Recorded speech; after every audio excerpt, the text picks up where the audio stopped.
Pemain asal Surabaya Evan Dimas Darmono ingatkan hal ini kepada rekannya karena pelatih baru Persebaya. Tebar pujian ke Paul Munster. Apakah Carlos Fortes bersedia membela Persebaya gantikan Henry Kue? Begini penjelasannya. Gacor di laga internal game. Ketajaman striker Persebaya ditunggu pada saat laga resmi Persebaya Surabaya. Luar biasa dan bikin bangga publik Surabaya. Bajul Ijo muda meraih hasil positif di turnamen Elite Pro Academy.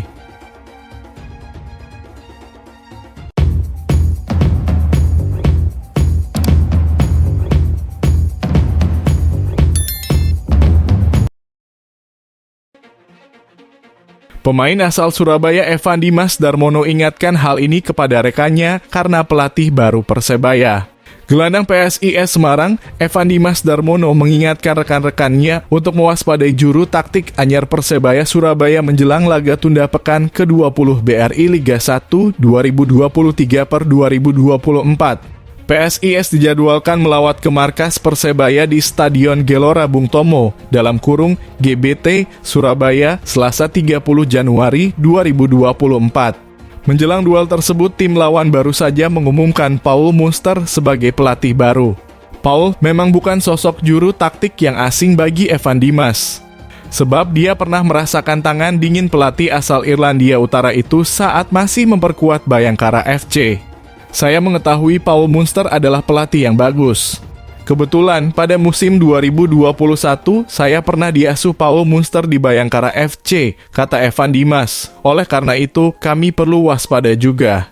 Sebab hadirnya Paul Munster tentunya bakal memberikan semangat yang baru untuk para pemain Persebaya Surabaya. Ia menambahkan. Sejak bergabung dengan tim Mahesa Jenar pada bursa transfer paruh musim BRI Liga 1 2023/2024, kesempatan bermain Evan Dimas masih terhitung minim.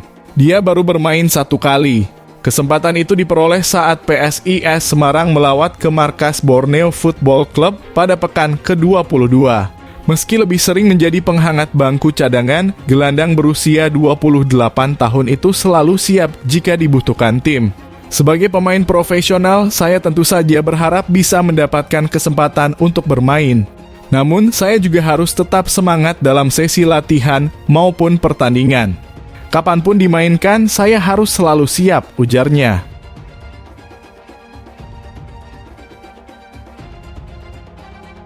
Tebar pujian ke Paul Munster. Apakah Carlos Fortes bersedia membela Persebaya gantikan Henry Kue? Begini penjelasannya. Bomber PSIS Semarang Carlos Fortes tebar pujian ke pelatih Persebaya Surabaya, Paul Munster. Rumor gabung Bajul Ijo makin kencang. Seperti diketahui, Carlos Fortes merupakan striker asing yang memperkuat PSIS Semarang di Liga 1 dalam 2 musim terakhir. Ex-striker Arema FC itu baru-baru ini kedapatan menebar pujian pada pelatih baru Persebaya Surabaya, yaitu Paul Munster. Pujian yang dilemparkan oleh Fortes lantas membuat mulai muncul rumor-rumor terkait kepindahan striker asal Portugal itu ke Persebaya. Carlos Fortes diketahui mengomentari akun resmi Instagram Persebaya. Secara terbuka, bomber PSIS Semarang itu memuji pelatih Persebaya, Paul Munster. Pada video itu terlihat coach Persebaya itu sedang melakukan tanya jawab, kemudian muncul komentar Carlos Fortes pada unggahan itu. Good answers. Emoji mata. Emoji tertawa komentar Carlos Fortes yang musim ini sudah mencatatkan 10 gol bersama Mahesa Jenar. Dilansir SURYA. ID dari Transfermarkt, kontrak Carlos Fortes di PSIS Semarang sendiri akan berakhir pada 30 Juni 2024 mendatang. Jika merujuk peraturan FIFA, Carlos Fortes tentu bisa memulai negosiasi dengan klub lain melalui peraturan Bosman Rule menarik untuk menantikan apakah Fortes akan hengkang dari PSIS Semarang di akhir musim. Ataukah masih akan diperpanjang oleh Laskar Mahesa Jenar? Bagaimana pendapatmu teman-teman bonek? Apakah Carlos Fortes ini cocok apabila main di Persebaya yang diasuh Paul Munster untuk menggantikan peran Paulo Henry Kue? Menurut admin, pemain ini juga cocok apabila main di Persebaya karena Fortes ini adalah pemain yang sangat mengerikan ketika sudah berada di kotak penalti lawan. Terbukti dengan beberapa gol yang telah ia ciptakan selama berkarier di Liga Indonesia. Semoga saja ada jalan untuk Carlos Fortes memperkuat Persebaya di musim depan.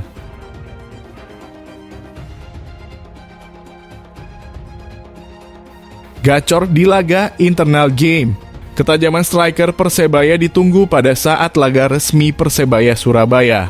Persebaya Surabaya menjalani internal game perdana di bawah asuhan Paul Munster. Dalam kesempatan itu, Paulo Henrique tampil moncer dengan mengemas brace. Internal game itu mempertemukan antara pemain tim utama Persebaya. Tim dibagi menjadi dua kubu, yakni tim hijau dan tim putih. Walau internal game, Munster yang didampingi asisten pelatih Uston Nawawi menggelar pertandingan itu layaknya pertandingan sesungguhnya. Laga dipimpin wasit dan dua asisten wasit nasional. Pertandingan juga diselenggarakan di kandang Persebaya, Stadion Gelora Bung Tomo. Durasi pertandingan pun 2 kali 45 menit. Tim hijau keluar sebagai pemenang setelah mengakhiri laga dengan skor 3-1. 3 gol tim hijau dicetak oleh Paulo Henrique pada menit ke-41 dan ke-55, serta eksekusi tendangan bebas Dusan Stefanovic pada menit ke-44. Sementara satu-satunya gol tim putih diciptakan oleh Octavianus Fernando. Usai internal game, Munster menyatakan cukup puas dengan permainan anak asuhnya, baik tim hijau maupun tim putih. Pemain menunjukkan peningkatan yang signifikan baik dari sisi taktikal dan fisik. Saya menukar sejumlah pemain untuk melihat keseluruhan pemain. Saya sudah puas dengan semua pemain. Selangkah demi selangkah dan itu sangat bagus, kata Munster dilansir laman resmi klub Minggu 14 Januari 2024.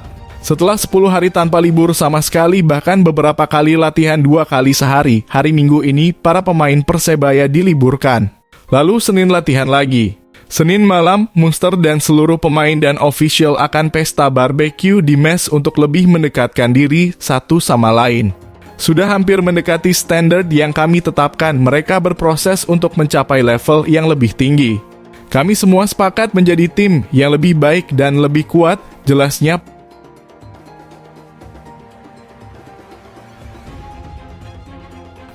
Luar biasa dan bikin bangga publik Surabaya. Bajul Ijo muda meraih hasil positif di turnamen Elite Pro Academy. Persebaya Ustrip 16 tampil lebih baik hari ini 14 Januari. Dalam laga ke-18 Elite Pro Academy, tim besutan Mat Halil itu menang 2-1 atas Bayangkara Football Club U16. Dalam laga ke-17 kemarin, Persebaya U16 ditahan imbang 0-0. Dengan kemenangan itu, Persebaya Ustrip 16 mengamankan tiket ke babak 8 besar. Dengan raihan poin 38, secara matematis Dirga Dwi DKK tidak mungkin tergusur dari top 2. Sebagaimana diketahui, 8 tim yang lolos babak selanjutnya adalah top 2 masing-masing grup, ditambah 2 peringkat ketiga terbaik. Persebaya U16 ada di grup C. Peringkat kedua adalah Bayangkara Football Club U16 dengan 33 poin. Lalu peringkat ketiga adalah Bali United Football Club U16 dengan 31 poin.